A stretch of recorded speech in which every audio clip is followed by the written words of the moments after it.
Well, hello there. Hello? And welcome to the Practical Tactical Glock that is neither practical or tactical. Hey, you shut your face! If we want to hear you talk, I will shove my arm up your ass and work your mouth like a puppet. You hear me? You hear me? Caspar. But for the Generation 5.5, they smartly ditched the cool slide cut to help with that. The best competition Glock that shoots so great, it somehow puts the G17 to shame. A pistol that demonstrates, yes, these dimensions work and velocity actually does matter. To the point where people have been trying to concealed carry Glock 34s for years now.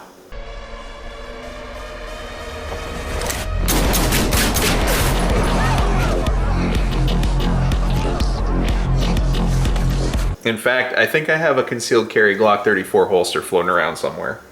The pistol that gives you the features average Glock 19 or Glock 26 enjoyers pretend you don't need, but secretly love when you let them shoot your Glock 34.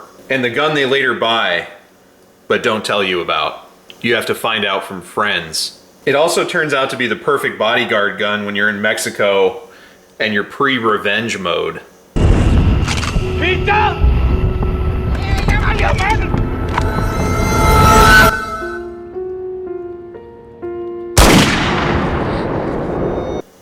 Welcome, friends, to the Glock 34 Gen 5.5 MOS. Let's get the boring stuff out of the way with the dimensions. Your overall length is 8.74 inches. Your overall height is 5.47 inches with a 17 round magazine. Your overall width is 1.34 inches. Your barrel length is 5.31 inches and your sight radius is 7.48 inches.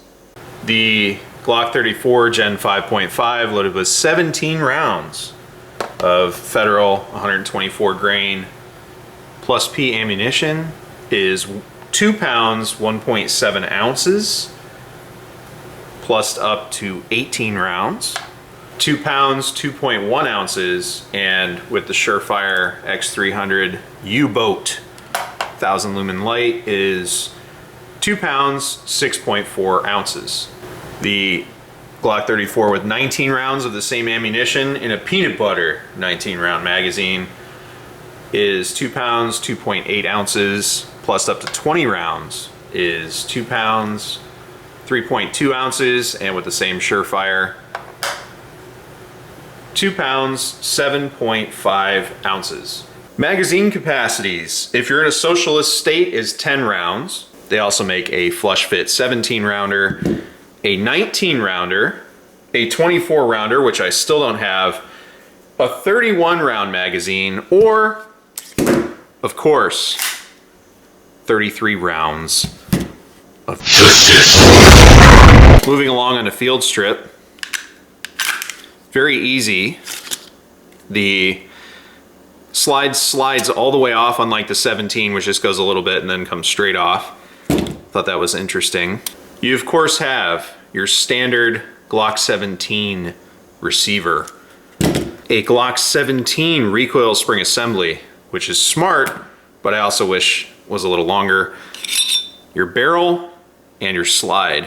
While we're in here, something of note, and yes, this gun's very wet, I apologize. I was a little rough on her this weekend, but you'll notice while we're in here, some lightning cuts that they made. They removed material up here, and you'll notice inside the slide, there are small cutouts inside the slide to remove weight, since they didn't do the top cut to increase reliability in adverse conditions. You'll also see it in there. So there's a little bit of a notch cut in the material to lighten the slide, to keep it just as light as the Gen 4 slide. Putting it back together, easiest gun in the world to reassemble.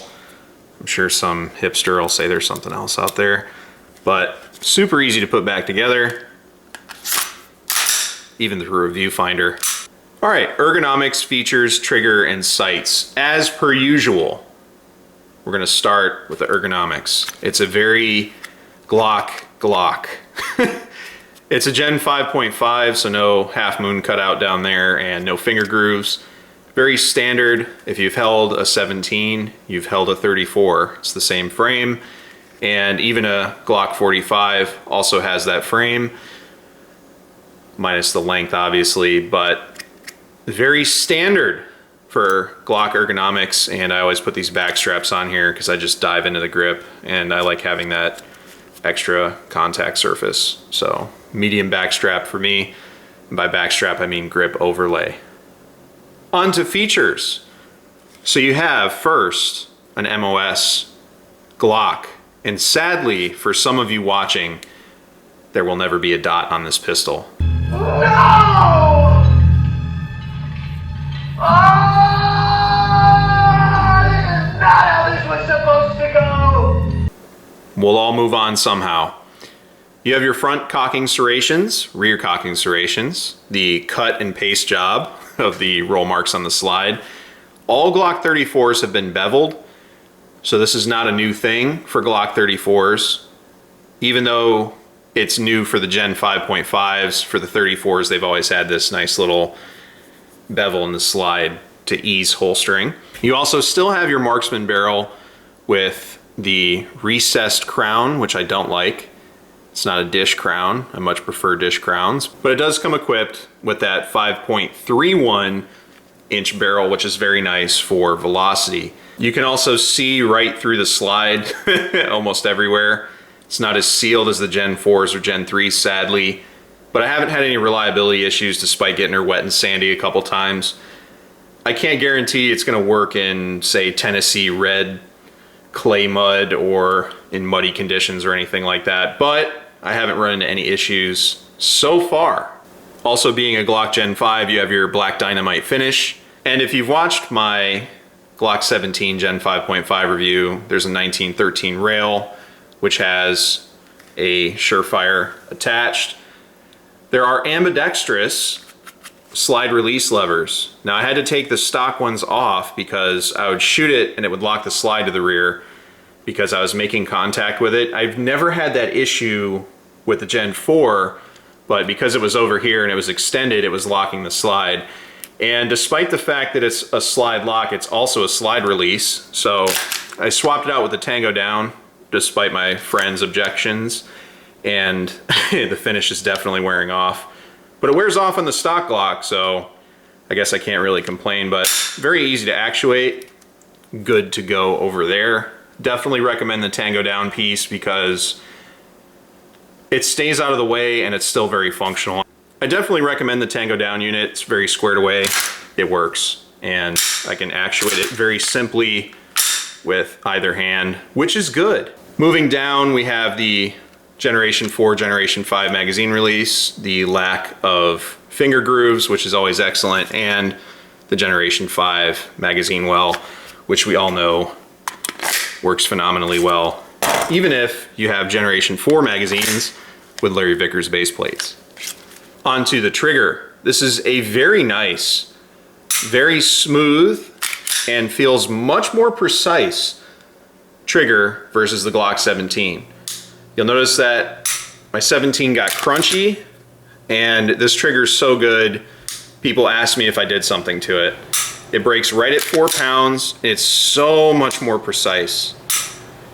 And it feels like it's pulling through less, if that makes sense. A lot of the guys that have hammer-fired pistols, this feels like a hammer-fire single action where you're breaking a lot shorter versus a striker where it feels like you're pulling through something as you break. So this trigger is very good. I don't know if I'm going to swap it out for an Overwatch, but I might just to keep my Glock triggers consistent.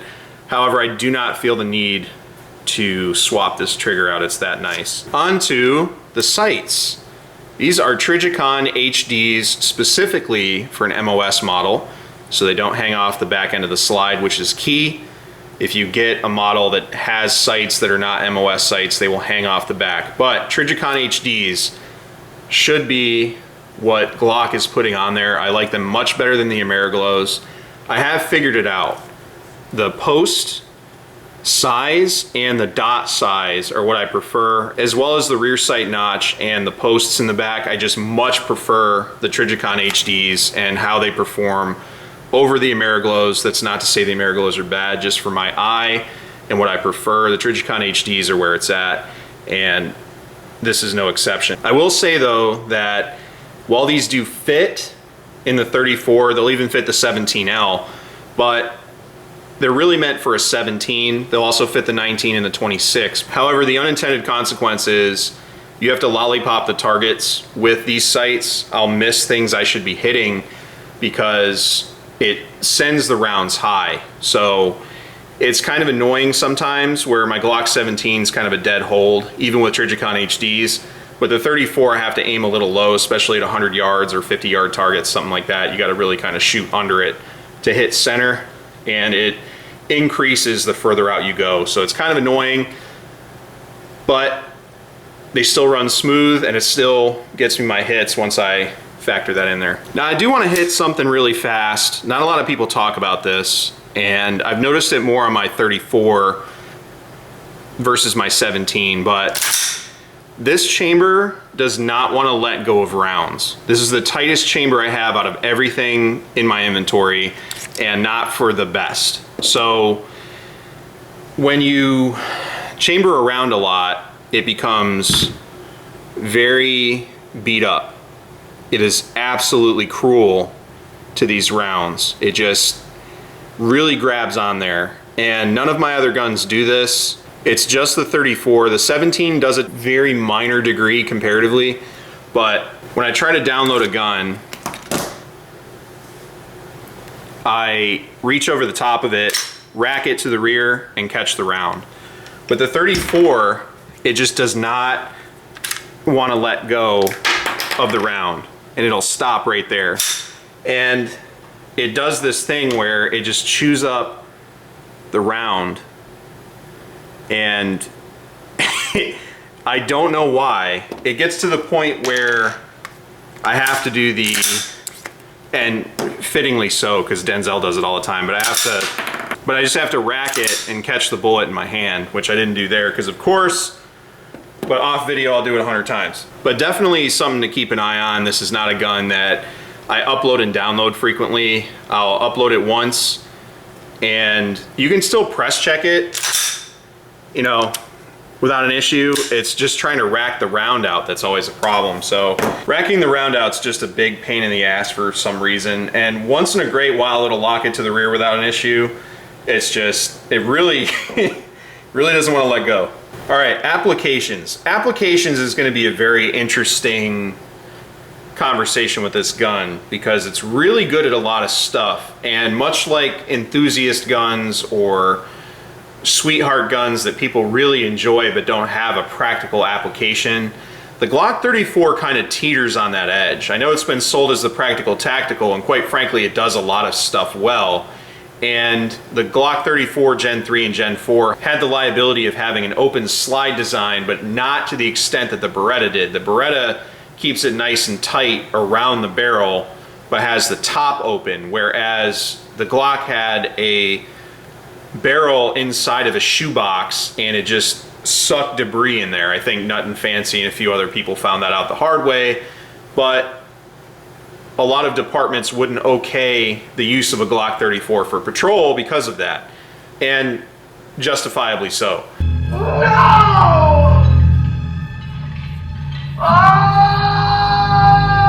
This is not how this was supposed to go! However, now Glock got smart to that and they closed the slide. I'll tell you, when running the Gen 4, I love how the open top looks, but I also hated how much stuff got in there. But with the Gen 5, I am genuinely okay with using it for competition. Obviously, that's what it was designed for, but also home defense. This is my bedside gun.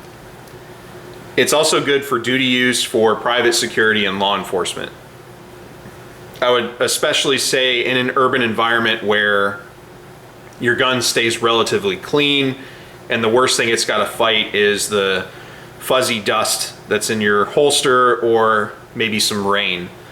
But as far as getting this wet and sandy, I don't know. Additionally, for military applications, I really think the 17 is the way to go, and it's mostly because of the lockup, which is really tight right now for some reason. I got a round in it and a full mag, but this lockup is just sloppy. And when there's a round in it, it's worse. The Glock 17 gets tighter and the 34 gets looser. In fact, I can keep it out of battery slightly by pressing on the top, which concerns me. And with the pressure of a full magazine on it, it's still very loose. Now I can go through my Berettas and my SIGs and my HKs and they don't do that. Even my clapped out VP9 that I've shot a whole lot, which has looser tolerances, still has a really solid lockup. The 34 does give me partial concern for the lockup piece in a military situation where if you draw your sidearm, you absolutely rely on it.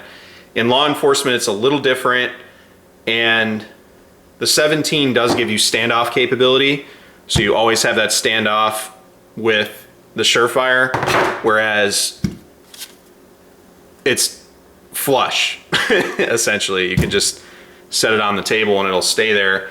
So you don't really have the standoff capability and the lockup isn't as tight. So do I recommend the 17 over the 34 for military applications? Yes. And the 34 is still stellar for everything else. If you're a contractor going down range and you want to take a 34 with you, let us know how it goes, I guess. I'm not saying it's not going to perform, but the looser lockup does give me concern, if that makes sense to everybody. So what are my final thoughts on the pistol? I absolutely love this thing. And despite my criticism with the lockup, and it may not be good for military service, I really do like this thing for a lot of stuff. I had it in my Gamut as the backup pistol to go to if I had a backpack with a bunch of spare magazines in it, and let's say my primary concealed carry goes down for whatever reason, or I've lost it. My backpack has a 34 with a couple spare magazines in it that are fully loaded, ready to go. It's a very confidence-inspiring gun, and it gets hits much easier than the 17. I've never really had any accuracy issues or trouble getting hits with the 17, but for some reason when you pull the 34 out, you're all business. You know you're gonna get your hits, you know you're gonna be able to push through whatever you got going on, and you get that extra velocity. The hotter stuff is going to be hotter through this gun because you're gonna be cooking a lot more velocity out of it. But you're also getting a full powder burn, so it's very nice. And I've been very pleased with how easy this thing shoots, how tight the groups are, and the kind of shots that I'm able to pull off with a Glock 34 in general, but this Gen 5.5 34 is so much better stock than my Gen 4 34 was when it was stock. And it's like night and day. The trigger's exactly what it's supposed to be. The grip feels great. And I really love the Glock 34. It feels right in hand. When you draw it, it just, you know you have a solid pistol in your hands and you don't feel outgunned like you would with like a 43 or a 48 or a 26, even a 19 sometimes. But when you have a 17 in your hands, you feel pretty good. The 34 just gives you that extra confidence that you can reach out and touch whatever you are aiming at. And I've had increased accuracy with the 34. It's kind of one of those magic pistols. And if you have a 17, getting a 34 really isn't that big of a stretch. And the 17 will fit in all your 34 holsters. The 34 fits in my Safariland, but it doesn't fit properly, obviously. It hangs out quite a bit, but I can still use it, and I'm sure you heard it in some of the shooting footage. The 34 is great, and if you're a patrol officer that needs a little more oomph or a little bit larger pistol than what you got, or you just really like the 34 and prefer carrying it and your department authorizes it, go ahead and make the leap and get yourself a Glock 34. As always, thanks for watching. Take care out there.